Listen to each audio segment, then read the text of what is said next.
Monseigneur, bonsoir. Mesdames et messieurs, bienvenue à Saint-Germain-l'Auxerrois pour entendre la dernière des conférences de carême de cette année. Ce soir, place à la poésie pour saisir à la fois la délicatesse et la beauté de la mystérieuse musique des sacrements. Marie Rouget n'est pas très connue, mais elle a emprunté un nom d'auteur, Marie-Noël, saisie par la grâce de l'incarnation, à la fois si délicate et si subtile, pédagogie de Dieu pour nous rejoindre et nous donner de le rencontrer. D'ailleurs, cela correspond merveilleusement à la grâce de notre cathédrale Notre-Dame, qui signifie au monde entier le mystère et la beauté de l'incarnation. Pour nous en parler ce soir, le père Arnaud Montou est prêtre du diocèse de Sens et Auxerre. Il est professeur à l'Institut catholique de Paris.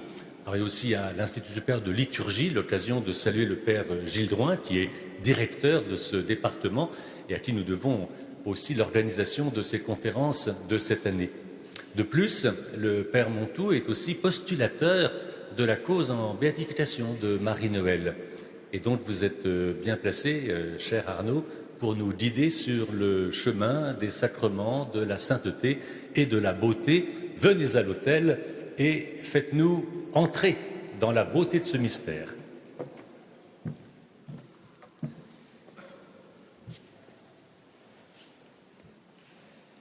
Monseigneur, Monsieur le chanoine, Mesdames et Messieurs, chers amis, c'est donc à moi que revient le redoutable privilège de prononcer cette dernière conférence de carême de Notre-Dame de Paris hors ses murs et d'accompagner l'entrée, quelques pas en retrait ici, à Saint-Germain-l'Auxerrois, de la haute figure d'une toute petite femme, d'une poétesse auxerroise, perpétuellement couronnée de neige dans la mémoire collective de tant de nos compatriotes, Marie-Mélanie Rouget, Marie-Noël en poésie.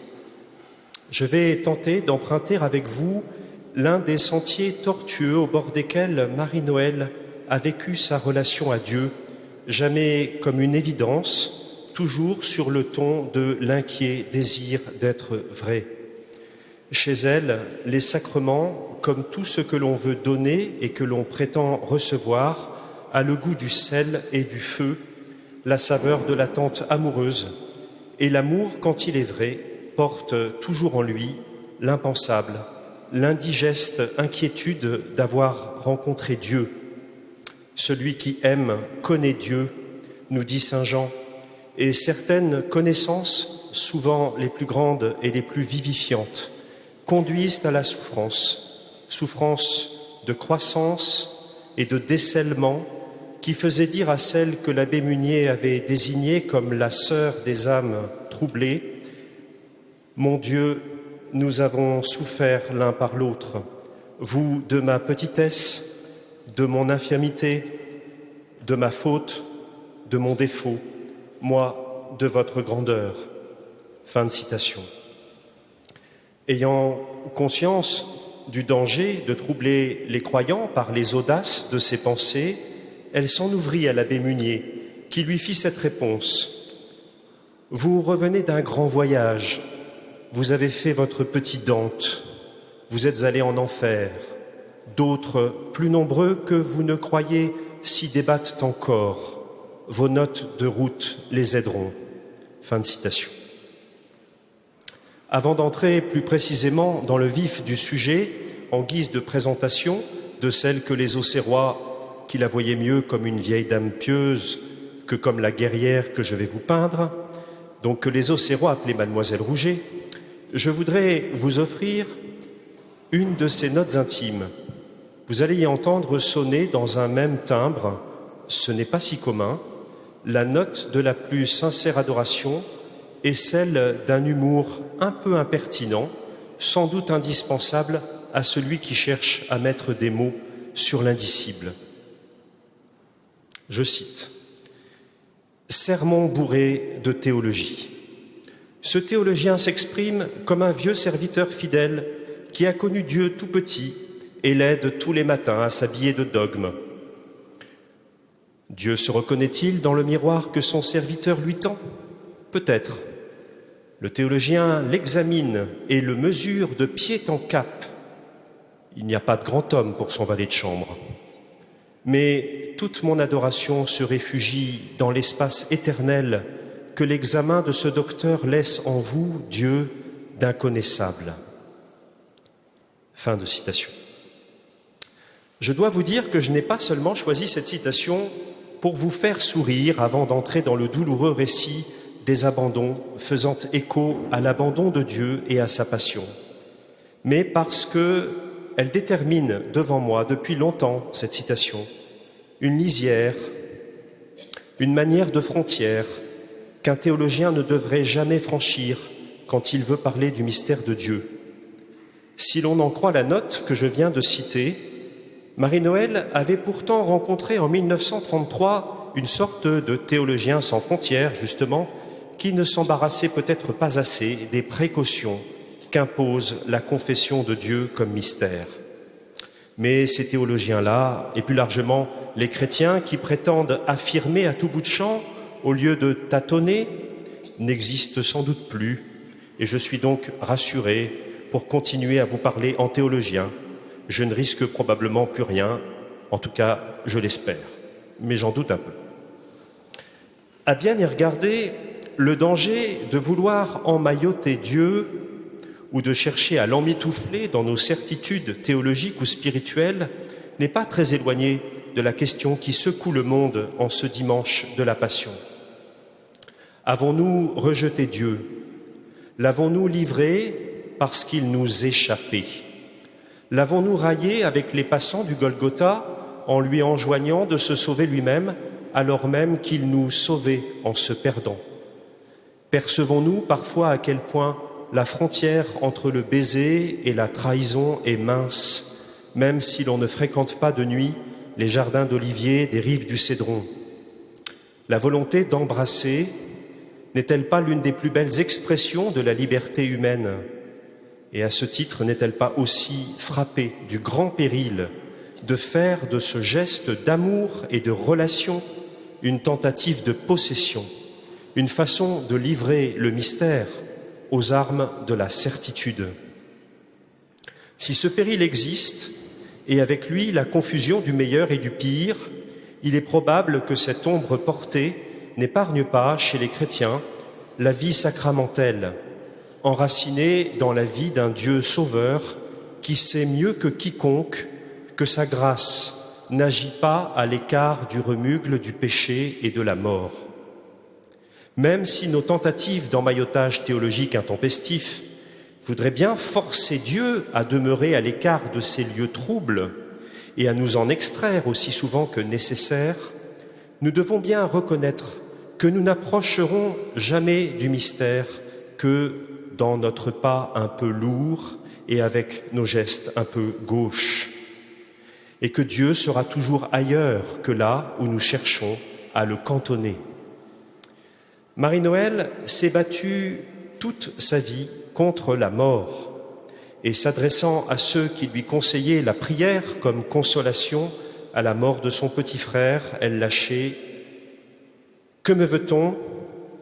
Que j'aille et prie quand vient le soir leur Dieu, leur saint et leur mari pour te revoir? C'est contre tous que mon sang crie de désespoir, ces loups du ciel, voleurs de vie. » Je crois profondément que cette femme-là, du fond de son être, là où elle disait que sa volonté s'était toujours portée à la droite de l'amour malgré la peur et les doutes, cette femme-là savait bien que la Vierge et les saints ne sont pas des loups voleurs de vie, et que Dieu n'est pas ce Dieu noir, puissant, seul, tournant tout le sang du monde sous sa meule, comme elle le dit. Mais je crois également qu'elle n'a jamais voulu s'extraire des dilemmes spirituels dans lesquels se débattait sa conscience, et cela par souci de sincérité et d'authentique solidarité avec la réalité et la conscience des simples gens, cette réalité mêlée dans laquelle nous évoluons tous quand nous descendons des vaisseaux de nos concepts d'athées ou de croyants. C'est dans cette réalité matérielle que le vrai Dieu a fait sa demeure de pauvreté, mais nous le cherchons souvent ailleurs.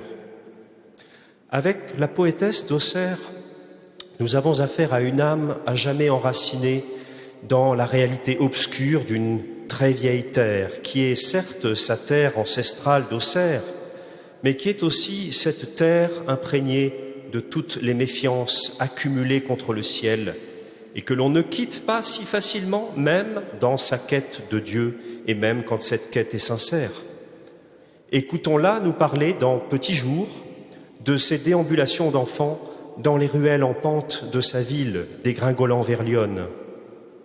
Je cite, « J'ai aimé la vieille ville pleine de figures et d'histoires à cause de ses vieilles églises, de ses vieilles rues, de ces vieux logis recois du quartier de la Marine, où j'imaginais de vieux grands-oncles, de vieilles cousines, assis sur leurs vieilles chaises de paille, auprès de leurs vieilles horloges aux vieilles heures, et mouchant leurs vieilles chandelles, pour lire mieux dans leurs vieux livres la vie des saints ou l'almanach. » Fin de citation. On le voit bien ici, chez Marie-Noël, la vie véritable, est sertie dans un vieux logis. Le sang coule de vieux parents. On ne se tient que sur de vieilles assises. Le temps ne se donne qu'en de vieilles heures. La lumière en de vieilles chandelles. Et c'est des vieux livres qu'on apprend la sagesse du ciel et de la terre. C'est dans ce milieu, au sens physique, chimique et géographique du terme, qu'elle a lancé sa quête, son aventure de croire en Dieu sans certitude, ce sont ses propres mots. C'est pour cette caractéristique d'âme si présente dans son œuvre que j'estime qu'il est particulièrement profitable de prendre Marie-Noël comme guide pour s'interroger en cette fin de carême, en ce temps de la Passion, sur notre vie spirituelle, sur cette merveille qu'est la réalité sacramentelle qui tient ensemble le plus spirituel, la grâce divinisante, mais aussi le plus matériel, parce qu'au fond, personne ne quitte réellement sa terre d'origine, et il vaut mieux le savoir pour dénicher les vieilles idées un peu casanières qui s'y réfugient. Chez Marie-Noël, la matière n'est pas d'abord un concept physique ou scolastique. Elle n'est pas comme chez Jean Scott Érigène, par exemple, une réalité qu'on peut penser, aussi étrange que cela puisse paraître, comme incorporelle. Quelle drôle d'idée, la matière incorporelle. À force de parler d'elle sans la recevoir d'abord, on pourrait la penser ainsi. Mais à Auxerre, dans les vieux logis recois, la matière est vraiment elle-même, lourde, encombrante, mais avant tout présente et aussi capable. Cette matière est un lieu, une demeure, avant d'être un objet d'étude ou un support de concept. Et c'est dans cette demeure originelle, native, que l'on peut comprendre le geste même du Dieu qui s'est fait chair. C'est dans cette demeure qu'est la matière d'abord impensée, perçue, vécue, épargnée par les théories architecturales des concepts, que ce geste divin se prolonge tout au long de la vie de l'Église, jusqu'aux extrémités du monde, dans la grâce des sacrements. C'est donc aussi depuis ce lieu qu'est l'acte de demeurer dans la matière du monde, tel que Marie-Noël le dévoile, que je voudrais interroger avec vous cet après-midi la pratique des sacrements. Non pas chez Marie-Noël, qui n'aimait guère que l'on prît son œuvre et son cœur comme objet d'étude ou de dissection intellectuelle, mais dans nos propres existences. En effet, l'œuvre littéraire des grands auteurs n'est pas produite pour servir d'objet à éclairer, mais pour assurer le rôle de lanterne dans l'existence de ceux qui les lisent. Ces lanternes qui éclairent la route à parcourir, qui éclairent ces fossés aussi, ces ponts et ces carrefours périlleux. Il se trouve que c'est toute l'œuvre de Marie-Noël qui est marquée par cette façon toute particulière de demeurer dans le monde, dans une attention aux simples choses du quotidien. Toute son œuvre en est faite. Ces petites miettes de monde que nous balayons souvent d'un geste distrait, sans savoir que les miettes qui tombent de la table des maîtres nourrissent les petits chiens, les humbles, les invisibles. son attention à ce quotidien de débris et de bribes, traversé de sentiers immobiles, planté de châtaigniers dans les herbages, de légumes à faire la soupe, ce quotidien peuplé de soulottes, de papillons fanés, culmine dans le célèbre extrait des notes intimes intitulé « Communion » que je vais vous lire, même si beaucoup d'entre vous le connaissent très bien, peut-être même par cœur. Vous voilà, mon Dieu, vous me cherchiez, que me voulez-vous? Je n'ai rien à vous donner. Depuis notre dernière rencontre, je n'ai rien mis de côté pour vous. Rien, pas une bonne action, j'étais trop lasse. Rien, pas une bonne parole, j'étais trop triste. Rien que le dégoût de vivre, l'ennui, la stérilité. Donne. La hâte, chaque jour, de voir la journée finie, sans servir à rien, le désir de repos loin du devoir et des œuvres, le détachement du bien à faire, le dégoût de vous, ô mon Dieu. Donne. La torpeur de l'âme, le remords de ma mollesse, et la mollesse plus forte que le remords. Donne. Le besoin d'être heureuse, la tendresse qui brise, la douleur d'être moi sans secours. Donne. Des troubles, des épouvantes, des doutes. Donne. Seigneur, voilà que comme un chiffonnier, vous allez ramassant des déchets, des immondices. Qu'en voulez-vous faire, Seigneur? Le royaume des cieux. À la lecture de ce célèbre passage, notre attention est naturellement emportée par les derniers mots qui cristallisent toutes les espérances, mais aussi par la grandeur de ce royaume des cieux, surgissant sur le sommet de cette montagne d'immondices et de déchets, et qui pourrait bien faire oublier tout le poids des mots et des évocations qui précèdent. Toute cette matière de journée, de hâte, de devoir fui, de dégoût, de torpeur, de mollesse, de tendresse qui brise, de remords, de troubles, c'est toute cette épaisseur de l'existence traduite dans des mots, des petites choses mises de côté, de ces miettes économisées qui, chez Marie-Noël, est la seule offrande possible et dont Dieu fait son œuvre de communion, son royaume. Mais, me direz-vous, et les sacrements dans tout cela? Eh bien, à vrai dire, je pense qu'ils ne sont sans doute pas à domicilier ailleurs que dans cette réalité-là, en tout cas, pas bien loin de là. Pas dans cet autre monde, en tout cas, pas dans cet autre monde plus imaginaire que divin, où nous les cherchons parfois vainement. Et c'est probablement dans notre étrange rapport à ce monde d'ici-bas qu'il faut chercher les raisons parfois très pieuses ou très intellectualistes qui nous éloignent de ce que Dieu y a déposé pour nous.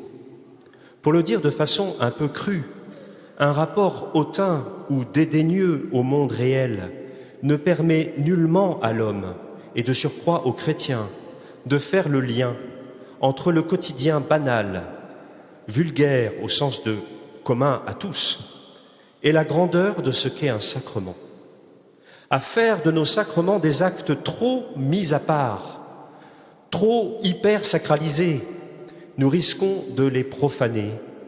Nous avons raison de craindre la profanation du divin, mais nous devons nous rappeler que pour un chrétien, le mépris du monde de tous les jours, le mépris des gens ordinaires, ces gens qui nous dérangent, qui nous démangent, même s'il est drapé dans la piété, conduit immanquablement à la profanation du Dieu vivant tel qu'il s'est révélé en Jésus-Christ et tel qu'il se donne dans les sacrements.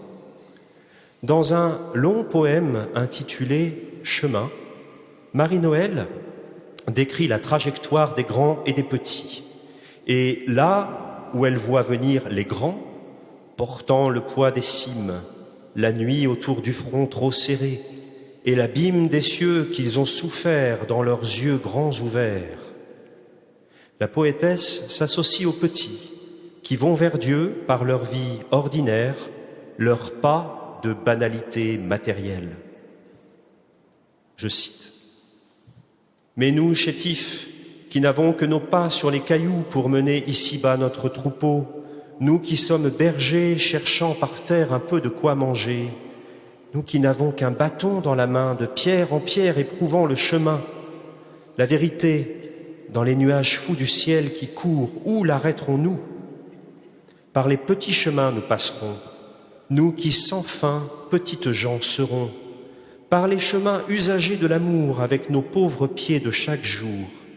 Dieu, l'inconnu, mènera nos sentiers par nos labours, nos villes, nos métiers.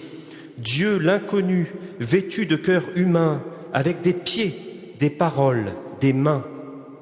L'amour, ceux-là qui sont rois connaîtront le vrai qu'il est en élevant le front. L'amour, nous tous qui sommes portefaits, le porterons comme Jésus a fait. Nous qui n'avons qu'à grand-peine un esprit, suivant Jésus par le corps qu'il a pris, nous passerons besognant dans les bourgs. Avec nos corps, nous trouverons l'amour. Avec nos mains, nous trouverons l'amour. Nous dont les yeux découvrent peu de jours. Avec nos mains maladroites, nos mains qui, sans voir clair, partageront du pain. Avec nos pieds, nous trouverons l'amour. Nous, dont la tête a le chemin trop court. Avec nos pieds qui descendent au puits, puiser de l'eau pour faire boire autrui. Les références au corps que Jésus a pris, aux mains qui partageront le pain, ne sont pas là au hasard, évidemment, mais elles ne sont pas là pour indiquer un chemin de traverse spirituelle, une sorte d'issue de secours qui permettrait d'échapper au monde. Ces références eucharistiques font ressortir le prix de ces chemins ordinaires, tracés de pierre en pierre, par des corps, des pieds de chaque jour, des mains et des têtes au chemin trop court, faits de labour, de villes, de bourgs, de métiers, et qui conduisent au puits pour y puiser l'eau et faire boire l'autre. Et cette attention passionnée à l'ordinaire forge dans le cœur de cette femme une spiritualité authentiquement sacramentelle, qui ne la conduit pas à désincarner ou à dématérialiser une part du monde pour l'offrir à Dieu, pour la rendre digne de Dieu, comme nous croyons parfois devoir le faire. Mais cette attention la conduit à comprendre la dimension sacramentelle de ce monde à partir de ce sentier que Dieu est venu y tracer.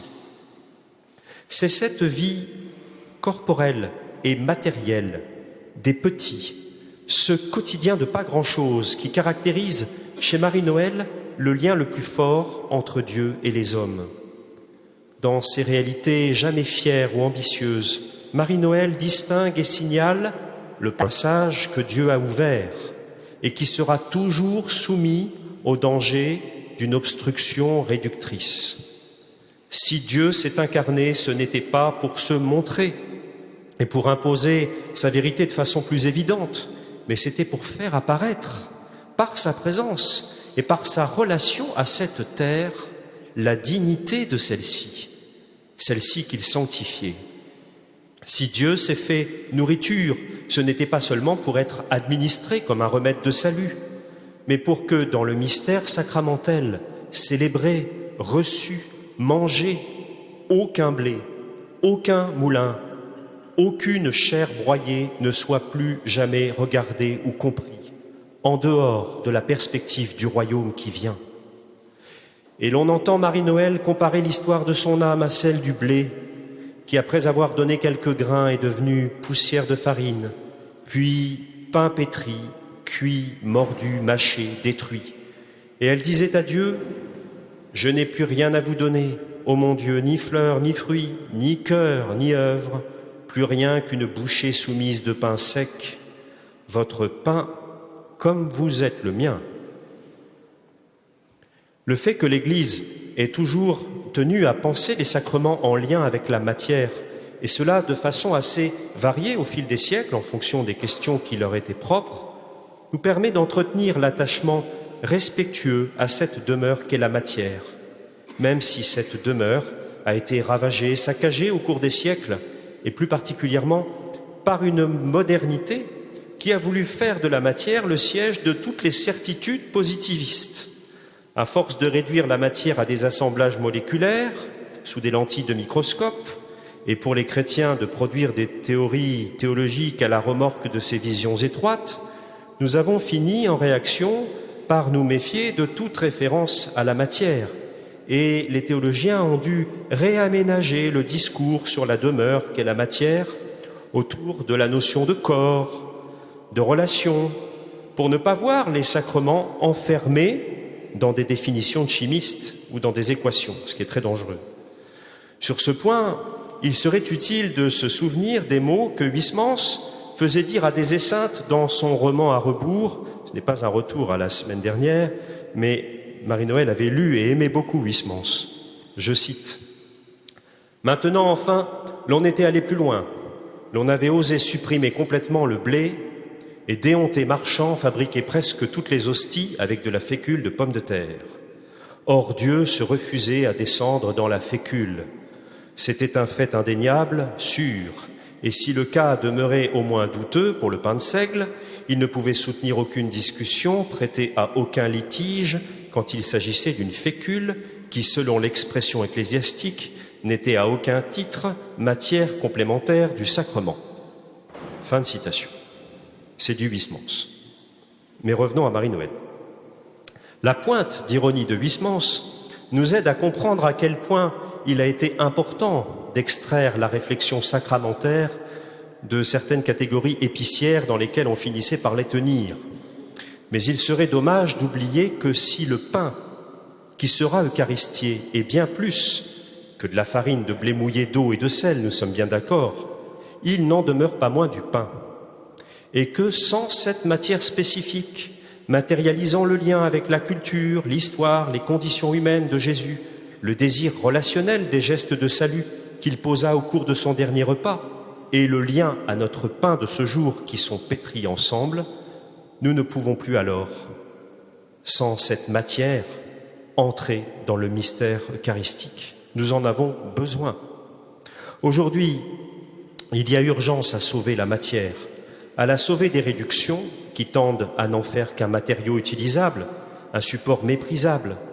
Mais il faut aussi la défendre contre ceux qui la nient plus ou moins consciemment, au profit d'une conceptualisation ou d'une manipulation tellement forte de toute existence qu'il n'en resterait plus de place pour ce trésor disponible aux grands comme aux petits, aux riches comme aux pauvres, la matière vécue, habitée.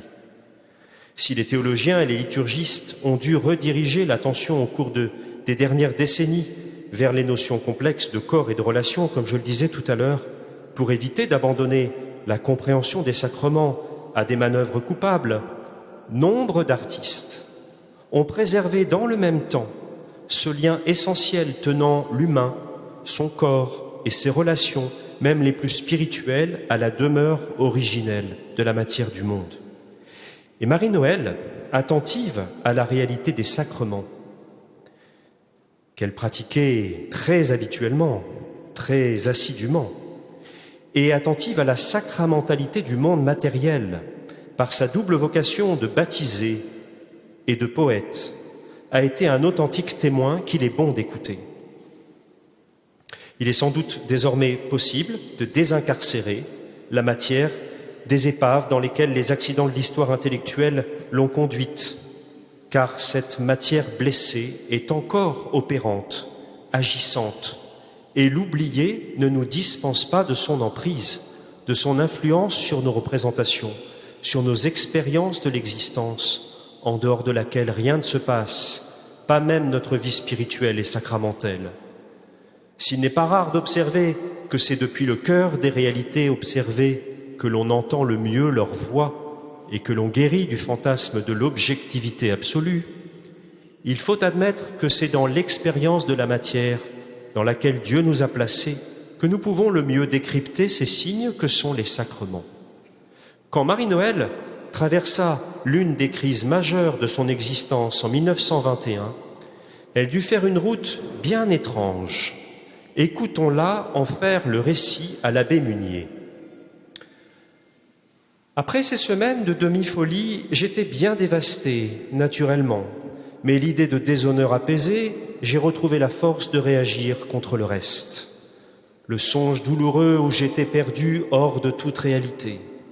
Je crois avoir eu beaucoup de courage, parce que le médecin m'avait commandé d'en avoir. cette obéissance passionnée a été le seul ressort de mon début de guérison. Et depuis, si j'ai pu faire un peu de bien, sortir de moi-même, aller à la douleur d'autrui, c'est encore sous l'influence lointaine de cette valeur morale d'un homme. Quand autrefois, je faisais le bien pour Dieu, Dieu indisparu. Je me suis donc forcé, malgré mes dégoûts, à m'occuper, à me montrer aimable avec les gens qui ne m'intéressaient plus, à manger des friandises, à m'habiller élégamment. Je n'en avais pas envie, c'était seulement pour essayer de redevenir vivante. Maintenant, je le suis un peu. Le médecin, à qui j'ai écrit, enfin après 6 mois de silence, me recommande le travail matériel. Il s'agit, si je comprends bien, de me chasser hors du monde intérieur, actuellement inhabitable, et d'attirer par l'activité du corps l'attention de l'âme. Reprendre goût à l'existence, retrouver le plaisir sous quelque forme que ce soit, appétit, plaisir de vanité, plaisir d'ambition, plaisir d'aimer et d'être aimé. Voilà mon programme, une espèce de contre-ascétisme. Marie-Noël avait effectivement perdu pied dans une angoisse nerveuse qui avait peut-être la saveur d'une ascèse spirituelle, mais qui s'enracinait surtout dans une errance, pas vraiment chrétienne. Elle avait alors dû réapprendre à vivre pour ce qui lui échapperait toujours, cette douleur d'autrui qui s'expérimente dans l'attente des autres et qui s'accompagne des amabilités, des friandises qu'elle décrit, des toilettes élégantes, de bien des appétits qui lui laisseraient de toute façon à jamais une faim inassouvie. Et nous le savons tous. Elle le savait, pour entrer de nouveau dans la vocation à la vie, il lui avait fallu réapprendre l'attachement à ce qui nous échappe, à ce qui ne demeure pas, pour recevoir en elle le passage de l'éternel et de sa promesse d'éternité. Le grand attachement à ce que nous appelons le monde et qui est fait de toute cette réalité matérielle qui imprime en nous son empreinte permanente. L'apprentie stoïcienne, à l'école de son philosophe de père, qu'était Marie-Noël, s'en accusait, elle qui s'inquiétait dans le même temps de faire l'expérience d'un détachement qu'elle ne souhaitait pas du tout. Il y a dans l'expérience de la matière, des choses et des objets, une première dimension sécurisante qui est comme une terre ferme sous les pieds de nos gestes et de notre existence quotidienne. Les meubles qui nous environnent créent autour de nous un univers familier, un monde que nous nous composons et qui nous dit notre histoire. Les objets que nous utilisons jour après jour donnent à nos gestes leur force, leur précision, qui dépendent de ceci autant que de notre volonté et de nos capacités, à tel point qu'un changement d'outil oblige souvent à réapprendre à faire le geste. Et cet attachement que favorise la docilité des objets et de la matière entre les mains humaines n'épargne pas l'expérience spirituelle des sacrements qui nous donnent la grâce de toucher le mystère, de le sentir glisser sur nous comme une caresse, comme une promesse. Et comme nous peinons à ne pas vouloir posséder ce qui nous est promis, nous tentons plus ou moins consciemment de saisir et de retenir ce qui nous touche, persuadés que ce qui est donné dans la matière est l'objet de tous nos pouvoirs. Et c'est alors que surgit la seconde dimension de la matière. Marie-Noël nous l'a fait découvrir dans l'un des chants les plus étonnants qui soient, celui d'une femme qui a pris soin de son logis, de ses meubles, de son linge, qui en quelque sorte a fait alliance avec eux et qui, entrant dans la passion de ces derniers instants, découvre que la réalité qu'elle croyait la plus docile lui échappe, que la sécurité qu'elle avait placée en elle s'évanouit et que ce n'est pas le soin que nous avons mis à préserver les choses qui leur donnera le pouvoir de nous préserver nous-mêmes. Je cite, Impropère et chant du linceul. Mes compagnons, ô vous mes choses enfermées dans la maison du soir, vous à moi pour la vie, mes fidèles, vous qui m'aurez le plus loin aimé que mes fils et plus tard que mes filles servis. Ô mien meuble serré autour de moi, vivant en l'amour de mes yeux, de l'âtre à la fenêtre, voici venir le jour d'extrême d'épouvante, mes compagnons, où vous aussi me serez traîtres.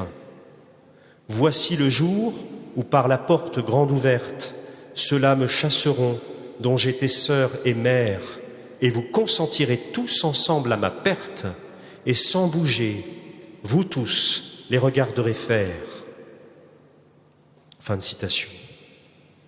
La fidélité dans laquelle nous pensons nous aussi pouvoir garder les choses enfermées ne s'arrête pas aux frontières que pose notre possessivité.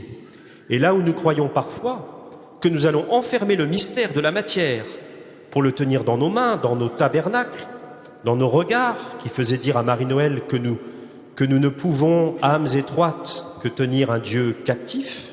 Fin de citation. Là donc, nous faisons l'expérience d'une matière qui nous rend le plus grand des services en nous abandonnant, en nous empêchant, par sa sublime passivité, de devenir nous-mêmes ces êtres contenants, ces vases, finalement ces cruches, pleines d'existences vaines que nous rêvons d'être quand nous croyons être sauvés par nos possessions et même les plus spirituelles.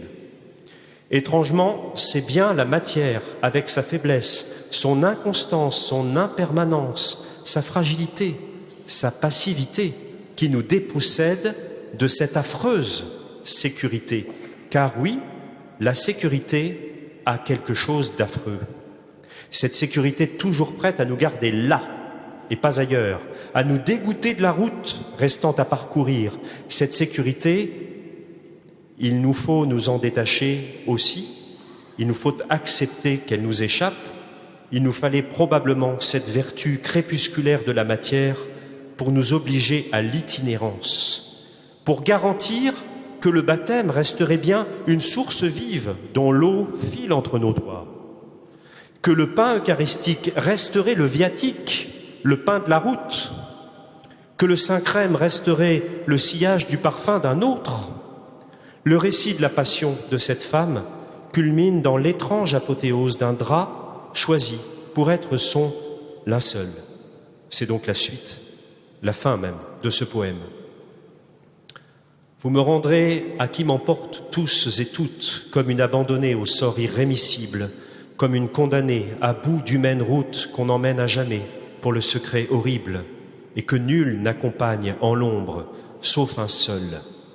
Ô mon seul compagnon dans l'ombre, mon linceul, toi seul de tous ces draps, lequel entre les 12? Tu sortiras un soir de l'armoire, toi seul, tu viendras prendre ma défaite pour épouse. Toi le plus mûr qui n'ose plus servir à rien, toi comme un mendiant tout couvert de reprises que j'ai faites, croisant mon fil avec le tien pour rassurer la place où peut-être il se brise. Avec la double lettre rouge dont hier, joyeusement, afin que tu me reconnaisses, je t'ai marqué, drap mien, d'un petit signe fier. Tu viendras avec moi, par pauvre droit d'aînesse.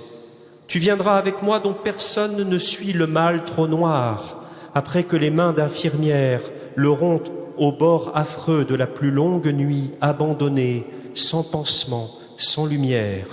Tu viendras demeurer en la fleur du matin, douce toile vieillie et meilleure, qu'embaume la lavande simple et fidèle du jardin, pour recouvrir l'odeur livide de mes mains.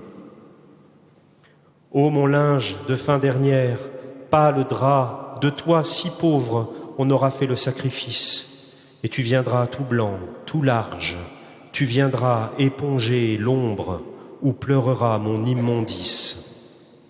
Tu viendras sur ma honte, à jamais étendue, sans les guérir jamais, essuyer mes prunelles et jeter sur ma chair perdue, ô drap perdu, le suprême lambeau des pitiés éternelles.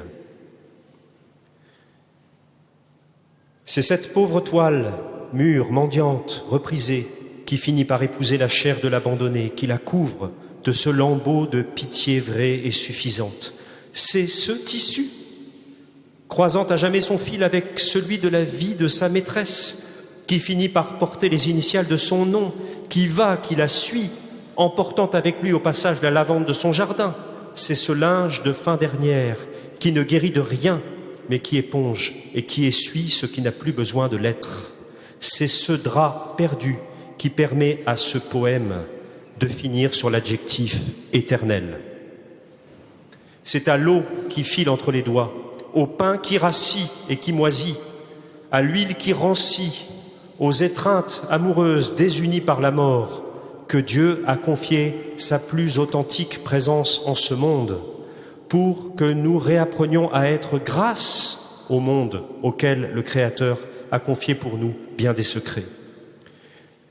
Comme beaucoup d'entre nous, Marie-Noël s'est accusée de ses manques de stabilité et de ses inconstances. Peut-être en a-t-elle tenu le ciel comme responsable quand elle disait « Le don de moi-même a été mal réglé comme un budget de prodigue où le trésor s'écoule en dépenses diverses. » Mais elle a également professé à travers son œuvre que ces dépenses diverses sont paradoxalement pour nous le seul moyen d'expérimenter la dépense suprême qui dit le mystère même de Dieu. Seul ce qui nous échappe encore demeure disponible à la relation. Même ce qu'il y a de plus bas, de plus simple, de plus banal, la relation à Dieu est le principe de toutes les autres relations. Dieu, celui que nous aimons de toutes nos forces et n'embrasserons jamais, dit Marie-Noël, celui qui éternellement nous attire et éternellement nous échappe. Ce Dieu-là nous a fait le don de la matière de ce monde. Il se donne dans le sacrement suprême qui est la chair du Christ et dans lequel les sacrements trouvent leur sens pour que nous soyons confiés ici-bas comme au ciel à ce mystère insondable qui est la clé de tout, la relation. Une relation dont la fécondité dépasse largement ce qui relève des besoins immédiats et avoués. La création tout entière attend que la source sacramentelle dispense son eau au-delà de ce que nous voudrions naturellement, même le plus pieusement du monde. Et l'on entend Marie-Noël se réjouir de ce que la vie des contemplatifs et le don qui s'en écoule soit préservé de toutes les soifs captatives, aussi légitimes soient-elles. Je cite, « Oh, que la clôture et la règle sont nécessaires aux contemplatifs, ces fontaines d'eau vive alimentées de Dieu que le monde troublerait s'il venait y boire. Ils ne sauraient s'en protéger et ne le voudraient pas, eux les aimants, les doux, les tendres, mais leurs puissants pères les ont entourés de murs où ils les gardent et défendent, et leur grâce, préservée à sa source par l'obéissance, ira couler loin, très loin d'eux, jusqu'au cœur altéré du monde. S'ils ont besoin de mon eau pour la boire, conduis mon eau sur la place du bourg, où sont les puits et les femmes autour, mais dans tes bois, garde ma source noire. » N'allons pas chercher ici une apologie de toutes les strictes observances en matière de vie consacrée comme en matière de sacrement. Il faut plutôt y entendre l'intuition vécue dans une vie de carmélite ratée, comme elle le disait, que la source de Dieu a été ouverte dans le cœur de chaque créature pour ne jamais être déviée et canalisée par une quelconque captation. C'est de sa propre sécheresse, due à la rapacité de son entourage, que Marie-Noël cherche à être sauvée, et elle a su dans sa chair que le monde a soif des larmes humaines, celles qui naissent de ce qui nous échappe. Et je termine en citant une dernière fois la fauvette d'Auxerre, priant Dieu pour qu'il renoue le lien d'une âme, sans doute la mienne ou la vôtre, à la réalité du monde pour la préserver de ses exils intérieurs. Moi, Seigneur, ô mon Dieu, je n'ai besoin de rien. C'est mon amie en deuil, pâle en sa maison vaine, où ses yeux ne voient plus. Elle cherche sans voir, elle vague, épiant le choc sourd de sa peine. Mon Dieu, ne la laissez pas seule avec le soir, mais descendez près d'elle. Allez-y tout à l'heure, pour l'aider à pleurer, et pendant qu'elle pleure, d'elle au monde, en secret, renouez le lien. Moi, Seigneur, ô mon Dieu, je n'ai besoin de rien. Merci.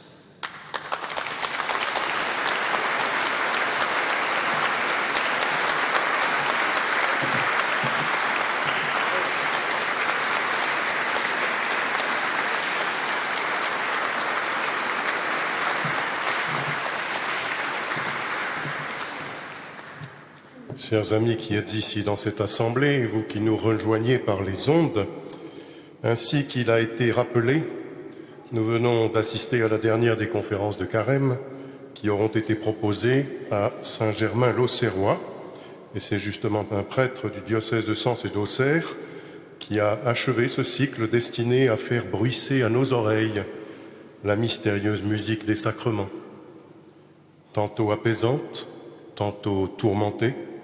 Cette musique composée par les 6 auteurs qui avaient été retenus a peu à peu formé une polyphonie exprimant par son éclat la surabondance de la grâce dans une vie sacramentelle qui implique tous et chacun des fidèles du Christ.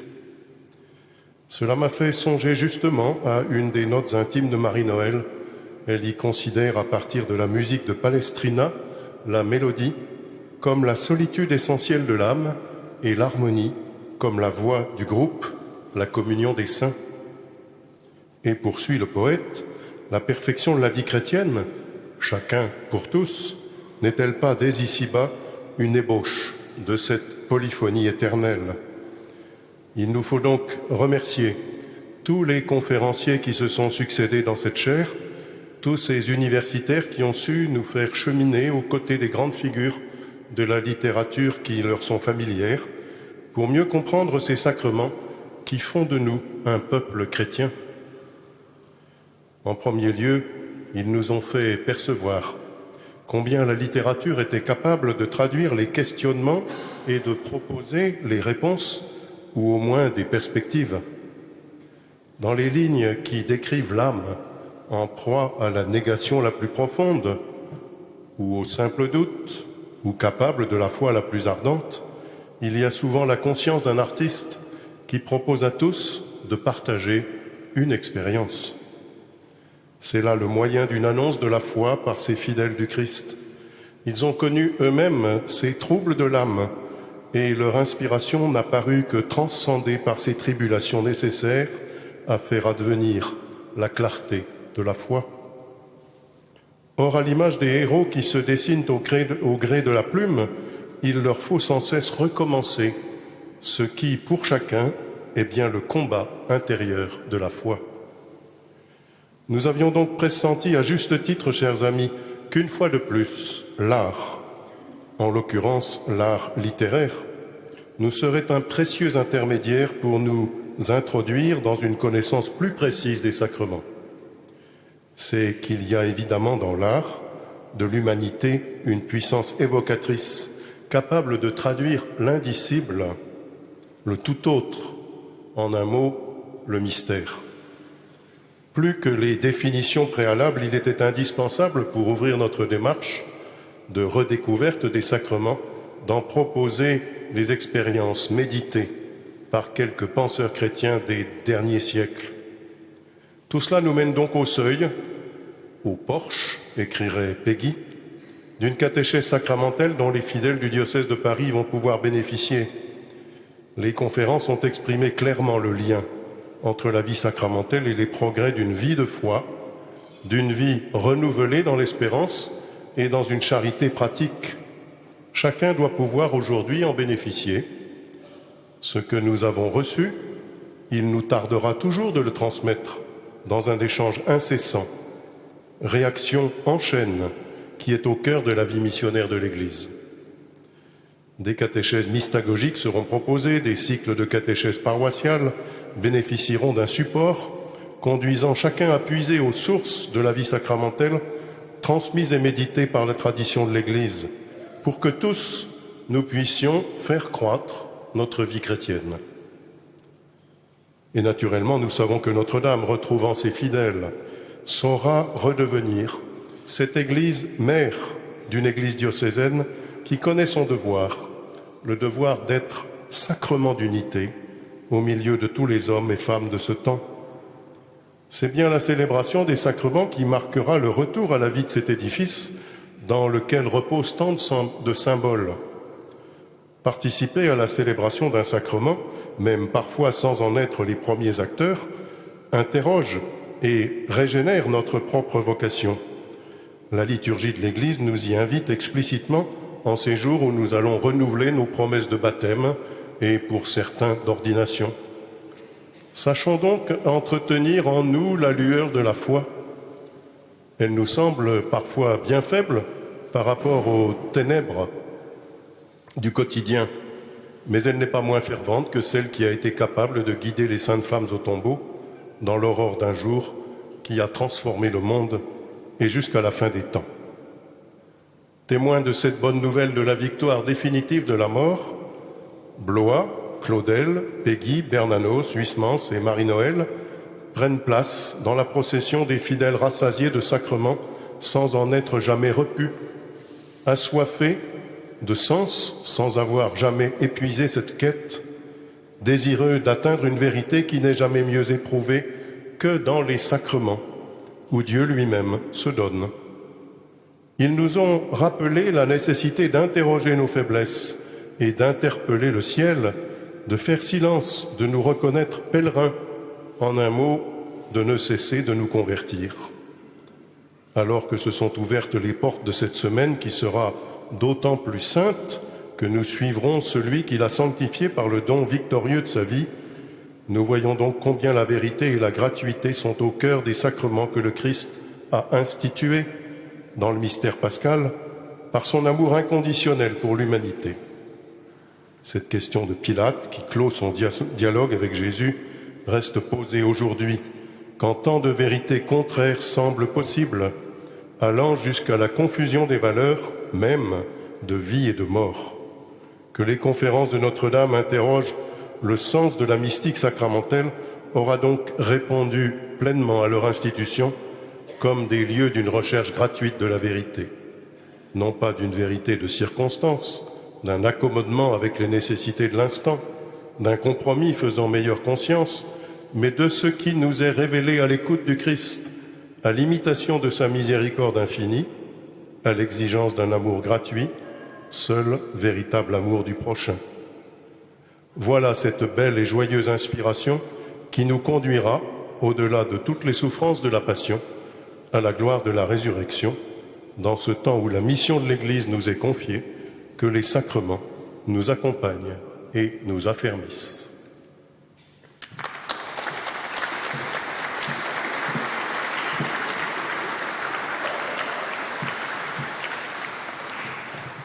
Comme nous avons pris l'habitude, le Père Montou continue avec ceux qui veulent débattre, apporter un témoignage, poser des questions dans les salles paroissiales en sortant par le transept nord. Et la prière dominicale au début de cette semaine sainte continue maintenant avec l'adoration, les vêpres et la messe vespérale. Merci de votre fidélité et bonne semaine sainte.